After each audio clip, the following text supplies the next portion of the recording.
प्रेम शब्द ये संसार में सार्थक नहीं है, धोखा है। यहां संसार में कोई किसी से प्रेम नहीं करता, कोई नहीं करता। अपने स्वार्थ की पूर्ति के लिए ही यहां प्रेम शब्द का प्रयोग किया जाता है।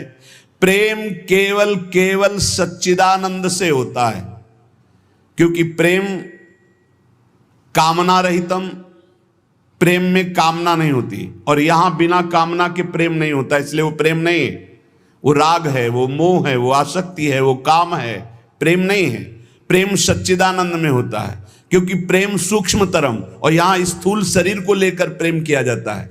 स्थूल शरीर को लेकर, जो स्थूल को लेकर किया जाता है वो राग होता है, प्रेम नहीं होता। जो कामना को लेकर किया जाता है वो राग होता है, प्रेम नहीं होता है।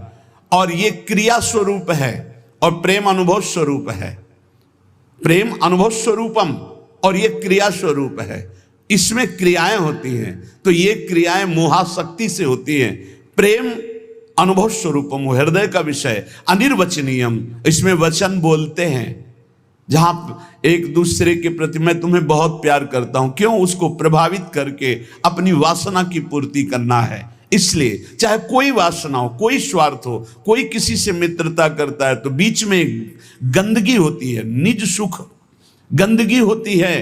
अपनी भावना को पोषण करना, अपने स्वार्थ का पोषण करना, अपनी वासना का पोषण करना, अगर ये गंदगी निकल जाए तो सच्चिदानंद प्रेम कहीं भी कर ले तो भगवान की प्राप्ति हो जाए। पर स्वसुख वांछा रूपी गंदगी का त्याग, जो अपने सुख को भोगने के लिए दूसरे से प्यार का शब्द प्रयोग किया जाता है, ये राग है, ये काम है, ये मलिन वासना है, ये प्यार नहीं है, ये मदांध है। को आ मदांधो मदनातुरोवा, ये काम से व्याकुल पुरुष ऐसा बोलता है। अपनी कामना की पूर्ति, काम का तात्पर्य केवल एक जनेंद्रिय जन्य नहीं है, हर इंद्रिय की कामना से युक्त होकर जो किसी से बोला जाता है मैं तुम्हें बहुत प्यार करता हूं, ये केवल वासना का केवल सूचक है।